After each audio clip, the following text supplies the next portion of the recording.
It all started on a cold, snowy night in Paris, 2008. The city was blanketed in a thick layer of snow, transforming the bustling streets into a serene winter wonderland. The Eiffel Tower stood majestically, its iron lattice shimmering under the soft glow of streetlights. But amidst this picturesque scene, the city's transportation system was in chaos. Two friends, Travis Kalanick and Garrett Camp, couldn't get a cab after a tech conference. They stood on the curb, shivering in the cold, watching as occupied taxis zoomed past them. The frustration was palpable, not just for them but for everyone around. The inefficiency of the taxi system was glaringly obvious. Frustrated, they wondered, what if you could summon a car with your phone? This simple question sparked a flurry of ideas. They imagined a world where transportation was at your fingertips, where you could see available cars on a map and request a ride with just a tap.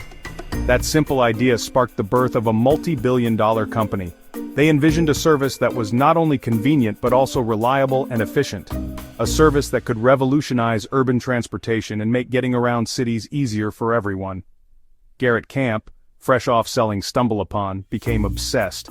He saw the potential to create something groundbreaking. He spent countless hours brainstorming, planning, and refining the concept. His entrepreneurial spirit was ignited, and he was determined to turn this idea into reality. He bought Ubercab.com and built a prototype. The initial version was basic, but it was a start. It allowed users to request a ride, see the driver's location, and track the car's arrival in real time. It was a glimpse into the future of transportation. The Vision Tap an app, see nearby cars, and a sleek black car arrives in minutes, no cash, no hassle. It was a seamless experience designed to make life easier. The idea was to eliminate the stress and uncertainty of finding a ride, especially in a busy city. It was designed for San Francisco's tech elite, but the potential was much bigger. They realized that this service could benefit anyone, anywhere. It wasn't just about convenience, it was about transforming the way people moved around cities. Travis Kalanick, initially just an advisor, saw a chance to disrupt the entire taxi industry. He recognized the flaws in the existing system and knew that Ubercab could offer a superior alternative. His vision was bold, and he was ready to take on the challenge. He brought a relentless, win-at-all-costs mentality that would define Uber's journey. His drive and determination were instrumental in pushing the company forward, overcoming obstacles, and achieving rapid growth. The taxi world was broken, scarce, expensive, and inconvenient, protected by medallion systems.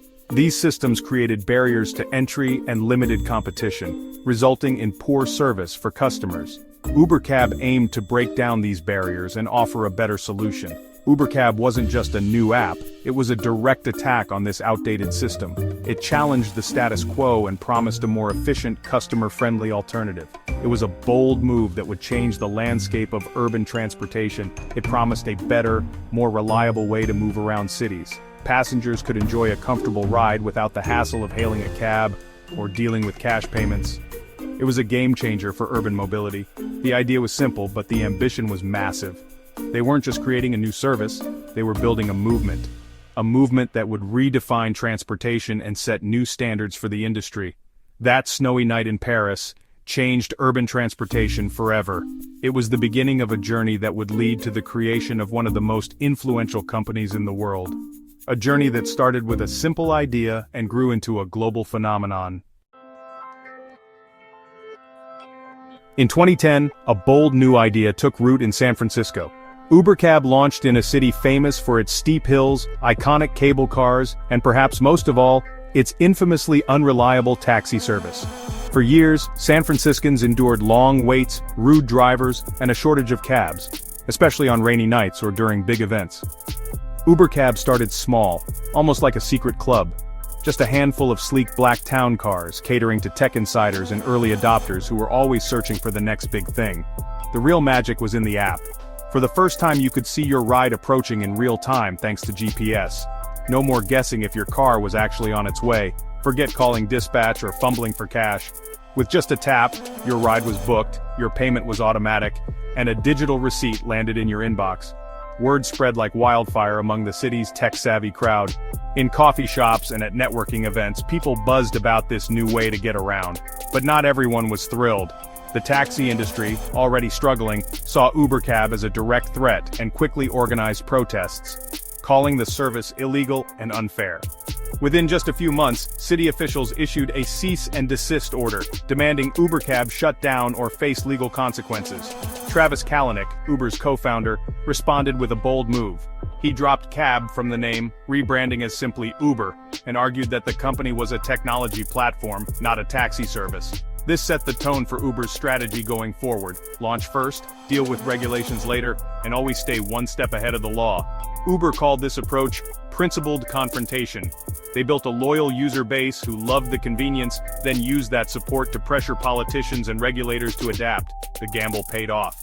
Uber kept operating, and demand exploded as more and more people ditched traditional taxis for the new app-based service. The San Francisco experiment was a resounding success, proving that people were ready for a new way to move around their city. With a working model and a growing fan base, Uber was now poised to take its disruptive formula to cities around the world. The company had discovered its secret sauce: a blend of convenience, defiance of the status quo, and relentless ambition for growth. The taxi industry, once unchallenged, had finally met its match, and the world of urban transportation would never be the same. Uber's journey was just beginning, and the company was ready to change the way the world moves. With San Francisco conquered, Uber blitzscaled worldwide. Backed by billions in venture capital, Uber launched in city after city: Paris, London, Sydney, Mumbai. The playbook: enter fast, subsidize rides, ignore local laws, and build demand before regulators could react. Young launchers set up operations in weeks, braving legal and political storms. Internally, Uber's culture was move fast, break things. The real breakthrough, UberX, launched in 2012, let anyone with a car become a driver. Rides got cheaper, supply exploded, and Uber became a mass-market giant. Taxi drivers protested worldwide, but Uber's popularity made it hard to shut down. The company became a symbol of Silicon Valley's disruptive power and arrogance. Uber was winning but making powerful enemies everywhere. At the center of Uber's meteoric rise was Travis Kalanick, a fiercely ambitious entrepreneur with a singular vision. He wasn't just building a company, he was waging a battle to disrupt the world's transportation industry. Kalanick saw Uber as a war, and in his mind, winning meant doing whatever it took, outmaneuvering rivals, breaking old rules, and pushing boundaries that others wouldn't dare cross. He built a culture of relentless hustle. Employees were expected to be aggressive, take bold risks, and never accept no for an answer. The pressure was constant, and the pace was unforgiving. For many, it was exhilarating, a chance to change the world overnight. Uber's valuation soared to unprecedented heights, and Kalanick was hailed as a visionary leader, celebrated in the press and idolized by Silicon Valley. But beneath the surface, the drive for growth had a dark side that few wanted to acknowledge. The culture became toxic, bad behavior was overlooked, and ethical lines were blurred if you delivered results. The relentless focus on winning at all costs began to erode the company from within. Scandals erupted. Executives tracked journalists. Kalanick was caught on camera arguing with drivers, and stories of harassment and discrimination surfaced, painting a troubling picture of life inside Uber. Uber's internal values, once seen as strengths that fueled innovation, now became liabilities, excuses for reckless behavior, and unchecked ambition. The relentless pursuit of growth came at a steep human cost. Employees worked long hours, faced constant stress, and many began to question whether the sacrifices were worth it. Burnout became common, and as the headlines turned negative, the company's once glowing reputation began to suffer. The very culture that had fueled Uber's explosive success was now its biggest risk, threatening to unravel everything Kalanick had built. The cracks were starting to show, both in the company's foundation and in the confidence of its people. The empire Kalanick built, once unstoppable, was suddenly on shaky ground, its future more uncertain than ever before. As Uber expanded, regulators tried to shut it down with sting operations.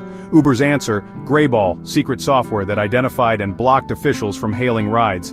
Greyball used data to flag suspected regulators, credit cards, social media, even geofencing government buildings.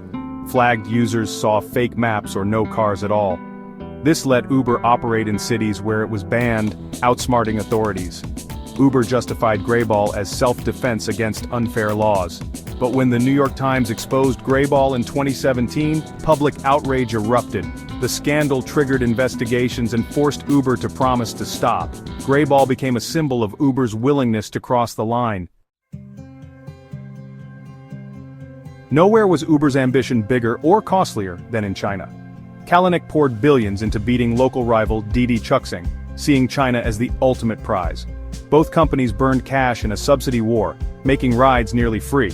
Uber lost over $1 billion a year in China alone. Didi, backed by Chinese tech giants, outmaneuvered Uber with local know-how and integration. Uber was the foreign outsider. Didi was the national champion. By 2016, the losses were unsustainable. Kalanick conceded, selling Uber's China operations to Didi for a minority stake. It was a strategic retreat. Uber got a piece of the market but lost the war. The China gamble showed even Uber's model had limits. It was a humbling billion-dollar lesson. Sometimes blitzscaling wasn't enough. 2017 was Uber's year of crisis. It began with Susan Fowler's viral blog post exposing sexual harassment and a toxic culture. Scandals piled up, Greyball's exposure, Kalanick berating a driver, lawsuits from Google's Waymo, and the #DeleteUber campaign. Uber's image flipped from innovator to villain. The board hired Eric Holder to investigate. His report was damning. Pressure mounted on Kalanick from investors and the board. In June, he was forced to resign as CEO. The architect of Uber's rise was out. The company was in turmoil, forced to confront the cost of its growth at all costs philosophy.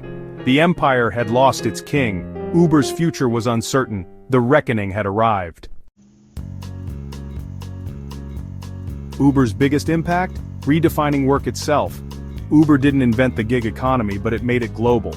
Anyone with a car and a smartphone could earn money, set their hours, and be their own boss. Drivers were classified as independent contractors, not employees. No benefits, no job security. This model let Uber scale fast and keep costs low. Supporters praised the flexibility. Critics called it exploitation. The debate over gig work rages on, in courts, legislatures, and society. Some countries have ruled drivers are workers, others uphold the contractor model. Uber's labor innovation challenged a century of employment law. It forced the world to ask, what does a job mean in the 21st century? After Kalanick's exit, Uber set out to repair its image. New CEO Dara Khosrowshahi brought calm and a focus on ethics. He rewrote company values and aimed for responsible growth. Uber went public in 2019, marking a new era. The company diversified. Uber Eats boomed, especially during the pandemic. Uber now invests in self-driving cars and even flying taxis. But profitability remains elusive, and regulatory battles continue. Uber's legacy is complex. It upended taxis, created the gig economy, and rewrote the rules of tech growth. It's a cautionary tale about culture and unchecked ambition. Uber's story is one of innovation, disruption, and controversy.